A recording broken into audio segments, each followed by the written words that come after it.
I decided to put this presentation together to just bring some levity to the evening events. We just realized we would have been better off if we had an open bar. Please join in. We're going to talk about things we agree on, things we disagree on, involving building science, green building, and just other issues involving the industry. Quick introduction. I'm what I refer to as a recovering remodeler. I spent about 25 years renovating houses.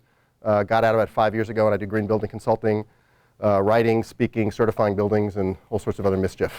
And Michael? Yeah, right. So I'm Michael Anschel, and I am I'm still actively engaged in the pursuit of remodeling. Sort of. Sort of. I own a design build firm in Minneapolis, Minnesota, and I also own a consulting firm that does green building consulting around the nation, and I have the great pleasure of being the green blogger for remodelingmagazine.com. Right. Oh, and my blog is the Green Building Curmudgeon, which is on the Green Building Advisor website. So you can go to Green Building Curmudgeon or greencurmudgeon.com and read my various rantings. If you want to get it wrong. Yeah, exactly. So Michael's gonna start, and then I'll correct him as we move along. Is that how it's going to work? Exactly. Right. Go ahead. This is how I and many other intelligent individuals define green building. 5 basic categories. Each of them have equal weight within the concept: energy efficiency, resource efficiency, water conservation, indoor environmental quality, and site and community impact. But site and community impact is the one that everybody gets wrong. They think it's about siting and stormwater management. And yeah, it's about stormwater management. It's not about siting. Siting has to do with energy efficiency.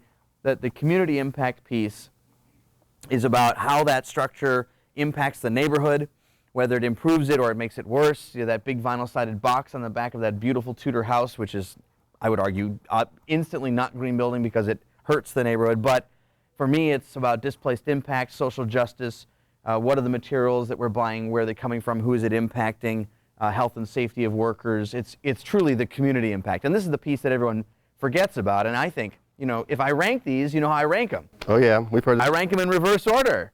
You know, site and community impact is number 1.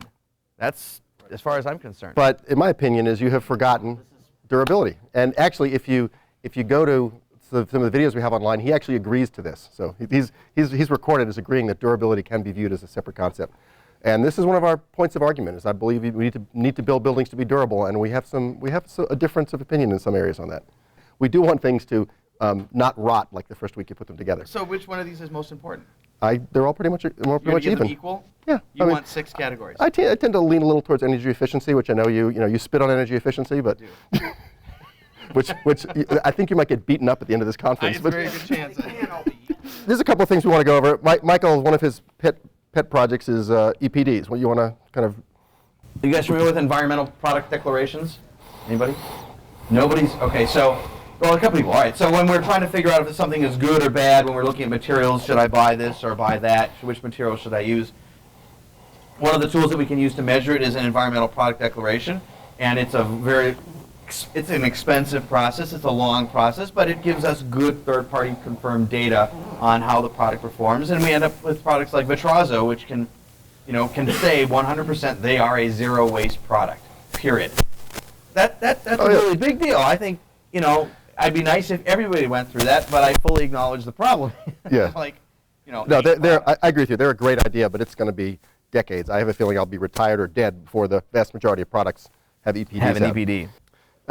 Talk about the other bling. issue. This is your bling. You love. Yeah, you hate the bling. Bling. Don't you? People accuse me of being against renewables and against solar power because they're just. I hate it when people are throwing stuff on there. You call it.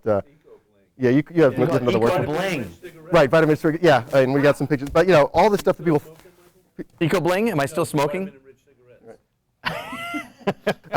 So we need to get rid of the bling. I have a friend who does home performance and contracting work, and he sells solar stuff, but he actually. People call him for solar, and he sells them other stuff because they realize that they don't really need it. Well, there's that phrase: insulate before you insolate. Right. Exactly. Yeah.